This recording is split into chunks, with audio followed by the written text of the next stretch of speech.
សួស្តីអ្នកទាំងអស់គ្នាថ្ងៃហ្នឹងខ្ញុំមកធ្វើមុខម្ហូបមុខទៀតហើយមុខម្ហូបរបស់យើងមានឈ្មោះថាគៀវបំពងទឹកជ្រលក់ពេញប៉ោះអញ្ចឹងគ្រឿងផ្សំរបស់យើងមានដូចជាត្រីសបកគៀវពេញប៉ោះខ្ទឹមសខ្ទឹមក្រហម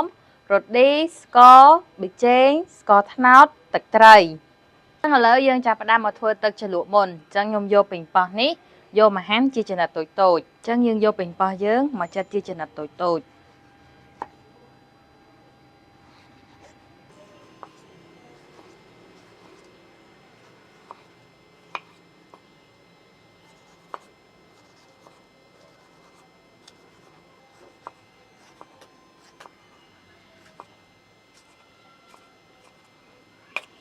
ចឹងខ្ញុំលើកវាទុំម្ដុំហើយខ្ញុំចាប់ផ្ដើមដំខ្ទឹមសយកទៅបំពង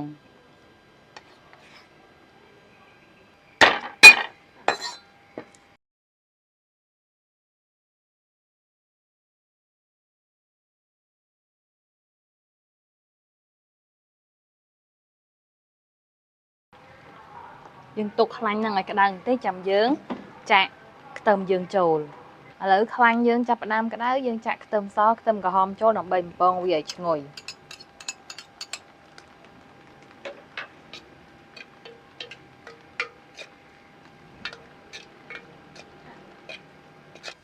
ឥឡូវខ្ទឹមយើងឡើងឈ្ងុយហើយយើងចាក់ស្ករត្នោតនេះចូល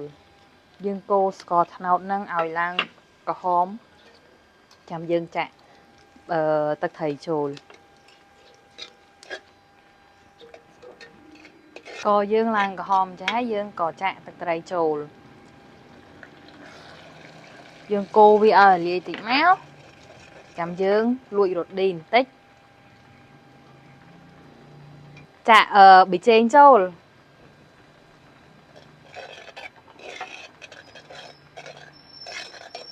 យើងកូរគ្រឿងយើងឲ្យរលាយសិនចាំយើងចាក់ពេញប៉ោះចូល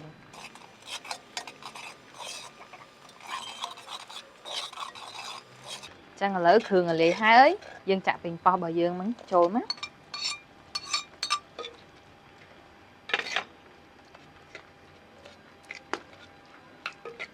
ពេញប៉ោះហ្នឹងពេលដាក់ចូលយើងច្បល់វាឲ្យបែកមក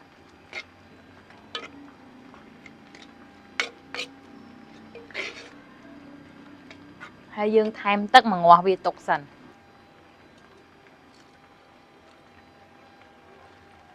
ចឹងឥឡូវយើងទុកវាសិន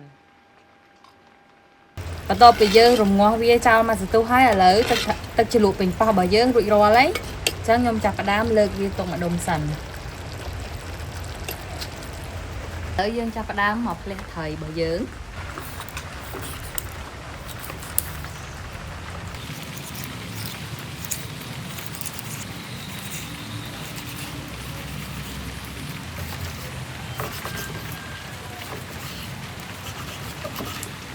យើងកាត់តំណងឆ្អឹងហើយយើងកាត់វាជាពីរមក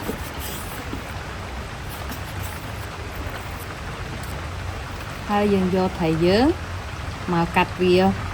ប្រវែងប៉ុណ្ណនេះ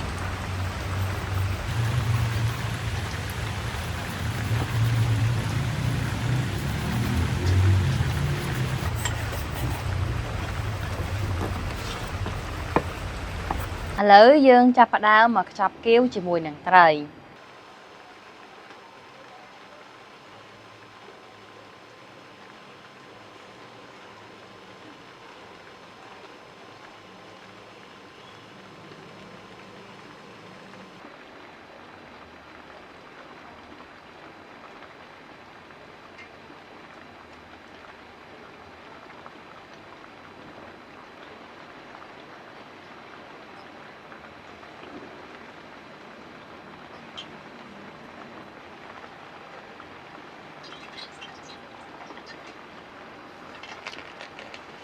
ចឹងយើងបំពងទុកខ្លាញ់យើងឲ្យក្តៅ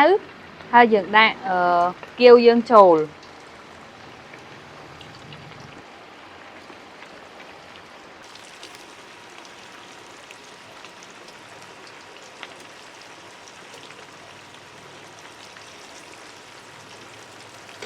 យើងប្រែចុះប្រែឡើងមើលតាគៀវយើងឡើងក្រហមបែបនេះយើងស្រង់វាឲ្យស្រក់ខ្លាញ់សិន ច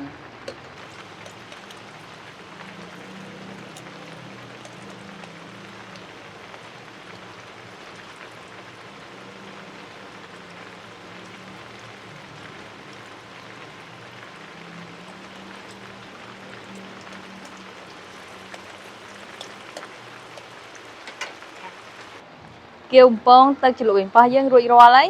គៀវយើងពងបែបនេះ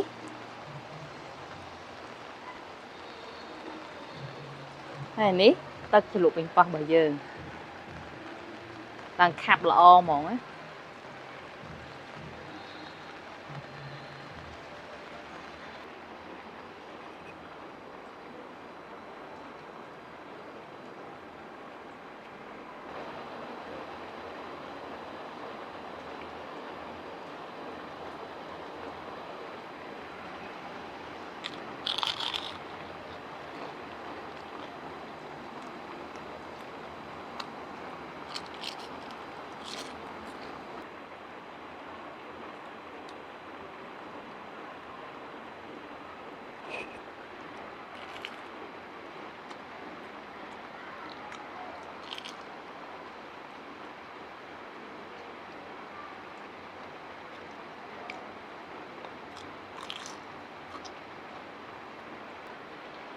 គៀវនេះពេលដែលយើងខ្ចប់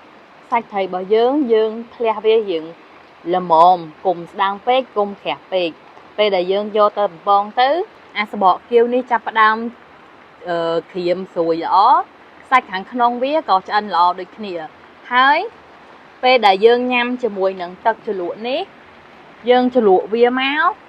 គឺចូលជាតិគ្នាបានល្អមែនតើគឺវាឆ្ងាញ់ហ្មងណា ពេលដែលយើងខាំមួយម៉ាត់មកឡើងស្រួយហើយ